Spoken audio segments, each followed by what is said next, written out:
Selamat malam, perkenalkan nama saya Deborah Talo. Saya peserta pelatihan dasar CPNS Angkatan ke-10, Puslapbang KDOD Samarinda.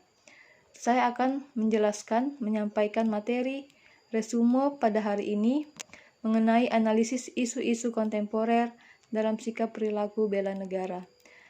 Pertama, tentang konsepsi perubahan lingkungan strategis. Perubahan adalah sesuatu yang tidak bisa dihindari dan menjadi bagian dari perjalanan peradaban dunia. Perubahan juga tidak hanya terjadi pada keadaan saja, tetapi juga bisa terjadi kepada perubahan pola pikir dan perilaku. Kita sebagai ASN harus bisa menjadi agen perubahan yang mampu berinovasi untuk bisa menganalisis isu-isu yang terjadi pada saat sekarang ini. Isu kontemporer adalah isu yang modern, yang eksis dan masih berlangsung hingga saat sekarang ini. Isu kontemporer dalam penerapan sikap bela negara mencakup 5 unsur. Yang pertama, cinta tanah air. Kita sebagai ASN harus cinta kepada tanah air, dan kita juga harus bisa mengenal, memahami wilayah nasional dengan memelihara, melestarikan, dan mencintai lingkungan, serta senantiasa menjaga nama baik bangsa di mata dunia. Kita juga harus kesadaran berbangsa dan bernegara dengan menjaga persatuan dan kesatuan bangsa, mencintai budaya bangsa dan produk-produk dalam negeri, mengutamakan kepentingan bangsa di atas kepentingan pribadi, memahami dan menghayati dan melaksanakan hak dan kewajiban sebagai warga negara. Sebagai ASN juga yakin akan Pancasila sebagai ideologi negara yang satu-satunya falsafat dan ideologi bangsa dan negara. Yakin pada kebenaran Pancasila sebagai ideologi negara, melaksanakan nilai-nilai Pancasila dalam kehidupan sehari-hari. Sebagai ASN juga rela berkorban untuk bangsa dan negara dan memiliki kemampuan awal bela negara. Secara psikis yang harus dimiliki, yang pertama disiplin, ulet, kerja keras, dan tahan uji untuk mencapai tujuan nasional.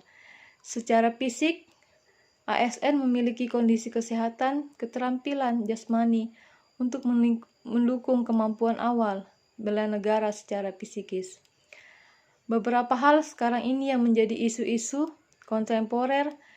Yang pertama, revolusi industri 4.0 yang mengubah sendi-sendi kehidupan, dan kejahatan dunia digital dan terorisme serta paham radikalisme, ancaman penyalahgunaan narkoba, dan ancaman kemiskinan. Saya akan menjelaskan tentang analisis strategis memanfaatkan revolusi industri 4.0 pada peningkatan pelayanan pengajaran di Universitas Borneo Tarakan.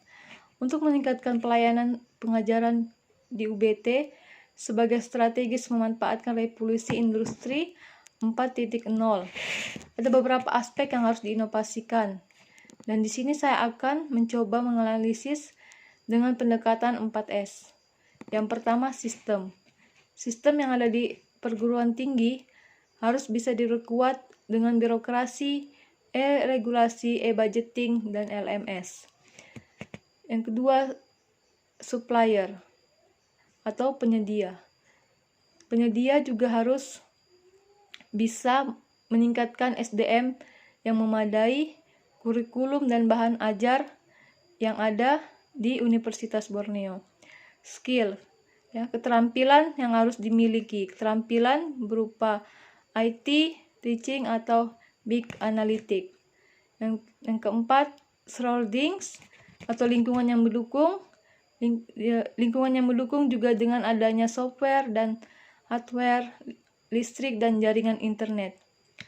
Rencana aksi yang bisa dilakukan untuk revolusi industri 4.0 pada peningkatan pelayanan pengajaran di Universitas Borneo Tarakan bisa berupa dengan pemberian praktikum dari jarak jauh menggunakan dengan aplikasi Zoom.